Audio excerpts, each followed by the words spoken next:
Broncos and Lions. Those are all Saturday games this week. So just a reminder that we are getting into the Saturday games. So we have 3 of those, and the last of which is the Broncos and the Lions. That is Lions -4. Lions 4-point favorites at home here against the Broncos. 47 is your total. Michael, if we take a look at this, the Broncos didn't really have to do that much today, but let's credit where credit is due. They get a nice, easy kind of rocking chair win for them in that one. Lions continue to kind of just do Lion things, but they find themselves as 4-point favorites at home in this one. Yeah, I can't bet the Lions. I mean, so for me, this is Broncos or pass, and yes. it looks like that's what the market agrees. We've already seen one place tick down to 3.5 on this game. So some Denver money has already come in here. This Denver team has been very efficient.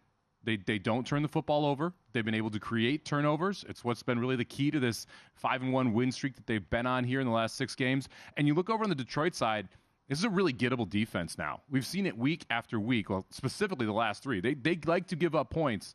Now they get to be on their fast turf at home for their offense, which should be a positive for them. But not a great matchup for Detroit against this Denver defense, who's been playing significantly better since they got a 70 spot hung up on them. So to me, this is this is Denver or pass. I'm not going to put the 4 in right now.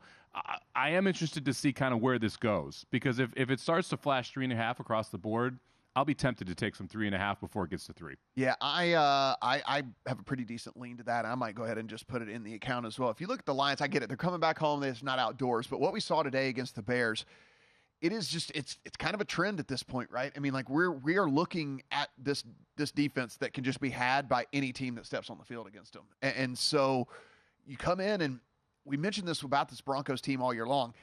They were failing in the red zone. They were failing when it mattered most. But like between the 20s, they were pretty efficient, actually. They move the ball all right.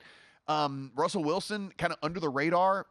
I asked the question at the beginning of the season, is Russell Wilson washed? I thought it was a fair question to ask, but he has been one of the top 12 quarterbacks in the NFL this year, if not one of the top 10 quarterbacks in the NFL this year. And with that, as bad as the quarterback play has been, if you're a top 10 quarterback, top 12 quarterback in the NFL, you're going to win some games because there's so much bad quarterback play right now. Yeah, and they left at least 4, most likely 11 points on the field today. Jerry Jeudy drops a pass at the 2-yard line. I assume they would have gotten some points from that. And then the touchdown that he caught but did not drag the second foot. So it's not like the offense hasn't been able to move the football as well. The total seems a little bit high for a Denver game. They just don't generally play games at the 47 type number. So I would lean toward the under here as well. But yeah, Denver is the side I like more. Again, I want to see where this goes and see if it starts to flash 3.5 across the board. I don't want to lose the 3.5. And my initial lean is toward that Denver side. We see Justin Fields go out, have some success on the ground against this team. This Detroit team has struggled in covering rushing quarterbacks all season long. Fields goes 12 for 58.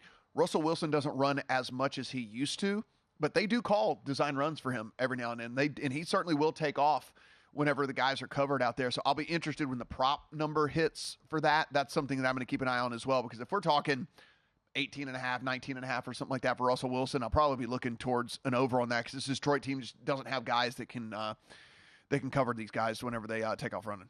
Yeah, I don't hate that look either. I mean, I don't hate any look against this Detroit defense right now, to be honest with you. They're a unit that I'm interested in fading across the board. I wish it was a little bit more explosive offense. That, to me, is the one regret on the Denver side. I wish this was a team that was more capable of being able to get those big plays and be able to really push the ball down the field. And then I'd lean toward the over. But this Denver team is more of an under team in my mind, and Detroit's more of an over team, so it's hard to kind of hone in on that total.